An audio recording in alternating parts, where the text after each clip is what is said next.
हिकिड़ी जाइ ते जमाल साहब इहो लिखियो आहे त हू शेख अयाज़ जे कहाणियुनि खां ॾाढो मुतासिर थियो हो।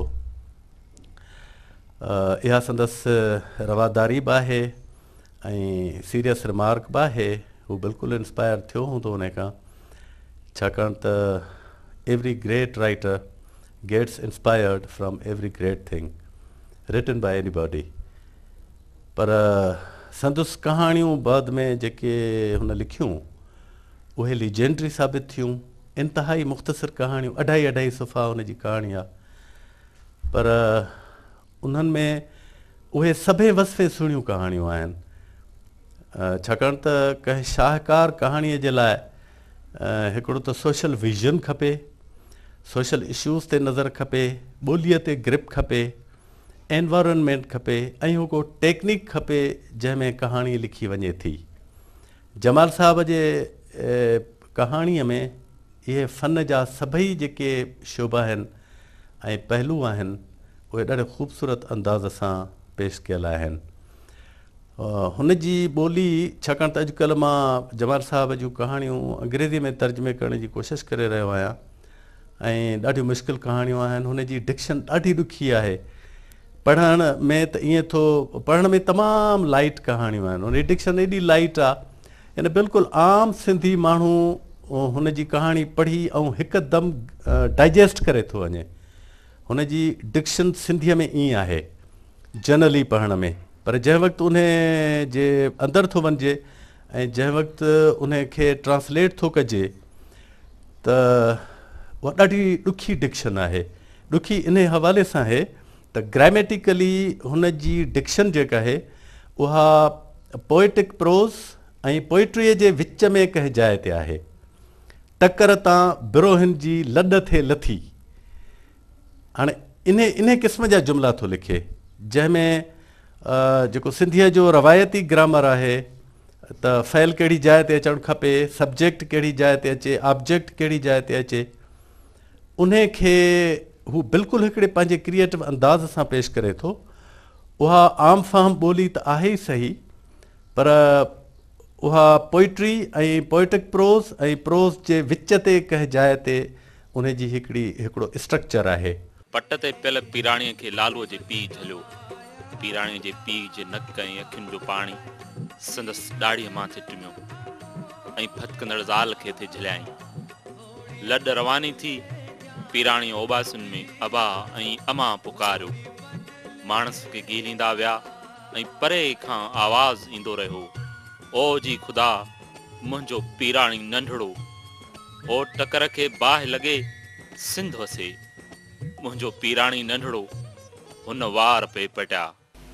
मां दुनिया जे अदब जेको आहे सो इहो मुंहिंजे मुठ में आसारो ऐं इहा मां हाम हणी थो चवां त शाइरी त ठहियो, नावल त ठहिया, ॿियूं ॻाल्हियूं त ठहियूं, पर शॉर्ट स्टोरी बि हेमिंगवे ऐं मापासान खां वठी करे जर्मनीअ जे नोबल प्राइज़ विनर ताईं हेनरिक बोल ताईं मां पढ़िया ऐं उन्हनि में जेके बि शॉर्ट स्टोरीज़ मां पढ़ियूं आहिनि उन्हनि में पीराणी पंहिंजे पाए जी शॉर्ट स्टोरी।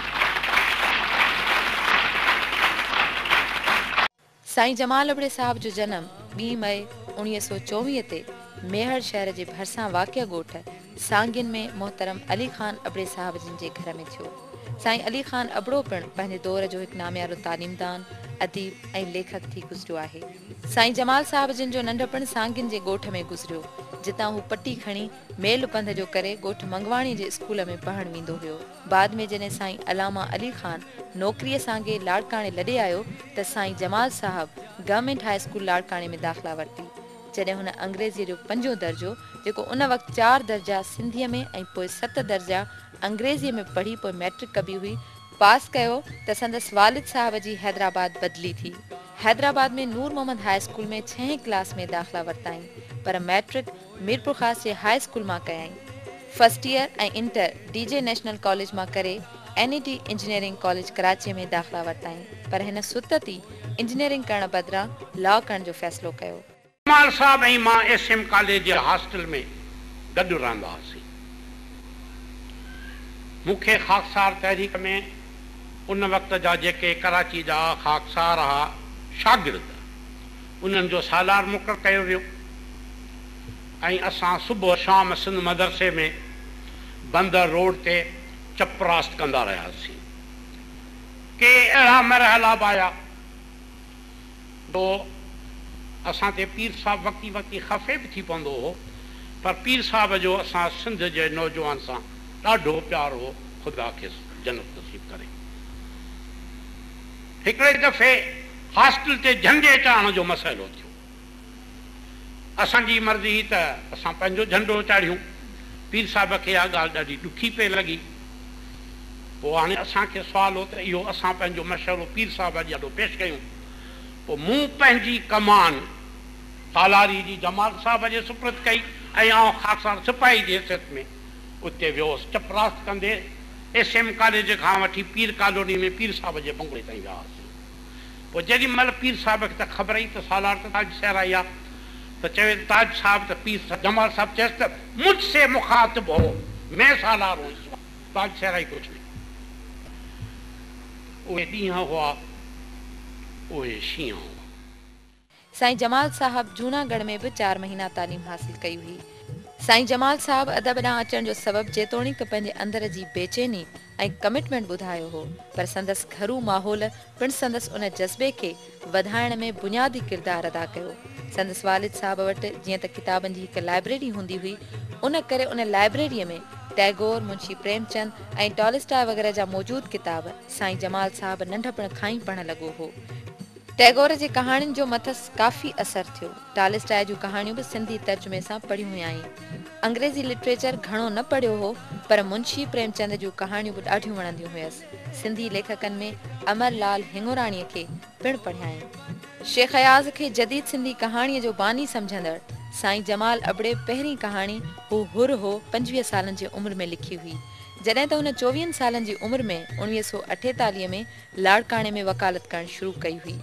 बाद में हू शहदाद कोर्ट में 1949 में पुलिस प्रोसिक्यूटर मुक़ररु थियो, जिते 1951 ताईं रहियो। 1952 में खिपरे ज़िले सांघड़ में सब जज थियो, जंहिंखां पोइ हू साॻी हैसियत में सखर, शिकारपुर, खैरपुर मीरस, सिजावल, टंडुअ लहियार ऐं हैदराबाद में पंहिंजूं ख़िदमतूं अंजाम ॾींदो रहियो।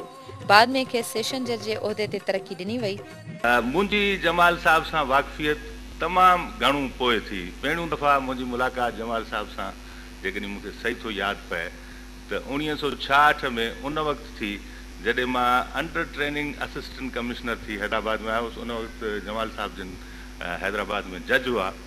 उन खां पोइ मुतवातिर मुलाक़ात रही आहे। इन सॼे अरसे में जमाल साहब जी शख़्सियत जे जंहिं पहलू मूंखे या सम्झो त असांजो जेको दोस्तनि जो हिकिड़ो आहे ग्रुप, जंहिं ॻाल्हि सभिनीनि खां वधीक असांखे मुतासिर कयो उहा संदन दानाई। असां चवंदा आहियूं त Jamal is a monument of wisdom. सम्झो त ॾाब ऐं दानाई जो सोमनाथ। असांजे महफ़िल में जमाल खे चयो ई पोप वेंदो आहे। माफ़ कजो जमाल साहिबु, पंहिंजाई जूं ॻाल्हियूं अॼु हिते था कयूं। असांजो जेको दोस्तनि जो ग्रुप आहे उन में बेतकल्लुफ़ी में असां जमाल साहब खे सॾींदा ई पोप आहियूं। साईं जमाल अबड़ो साहब 1972 खां 1978 ताईं सिंध असेंबली जो सेक्रेटरी, 1978 खां 1980 ताईं लेबर कोर्ट जो जज, 1981 खां 1982 ताईं फेडरल सर्विसेज ट्रिब्यूनल इस्लामाबाद जो मेंबर, 1984 खां 1985 ताईं सिंध असेंबली जो सेक्रेटरी ऐं 1985 खां 1986 ताईं एंटी करप्शन कमेटी जो चेयरमैन रहियो। 10 अप्रैल 1986 ते सरकारी मुलाज़मत तां रिटायरमेंट हासिल कयाईं।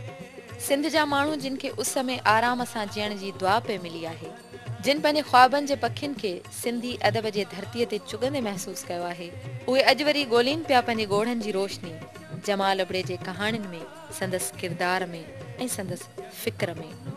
जमाल इहो महसूस कयो त भई पीराणी जो जेको हशर थियो या शाह जे फर जो जेको हशर थियो त हुन उनखे इन करे उभारियो त जीअं इहा सोसाइटी कोलैप्स थिए ऐं इहे किरदार जानवर थियनि ऐं हिकिड़े सिहतमंद अंदाज़ सां चुर पुर कनि, विश्व भाषा में धाड़ेल जो जॾहिं ॿार जे रांदीके ते पेर थो अचे ऐं चिचिरजी वञे थो त उन वक़्तु जमाल जी जेको एक्स्ट्रा सेंसरी परसेप्शन आहे उहा एॾी ताक़तवर आहे जो हुन जूं नंढड़ियूं नंढड़ियूं कहाणियूं मुख़्तसर कहाणियूं उहे एॾियूं शार्प तिखियूं ऐं उत्साहींदड़ आहिनि जो उनजी जेतिरी तारीफ़ कजे घटि आहे। जमाल जी जेका कहाणी आहे, जमाल जी कहाणी पुराणे अहद खे लताड़े हिकु अहिड़े अहद में आई जंहिं नए अहद खे तख़लीक़ जमाल ऐं मिर्ज़ा नादिर बेग जे कहाणियुनि जो इहो करिश्मो आहे जो असां नसीम खरल पैदा थियो, असां वटि माणिक पैदा थियो ऐं असां वटि अहिड़ी रीति ॿिया केतिरा हिकिड़ा ताक़तवर कहाणीकार सामाणा।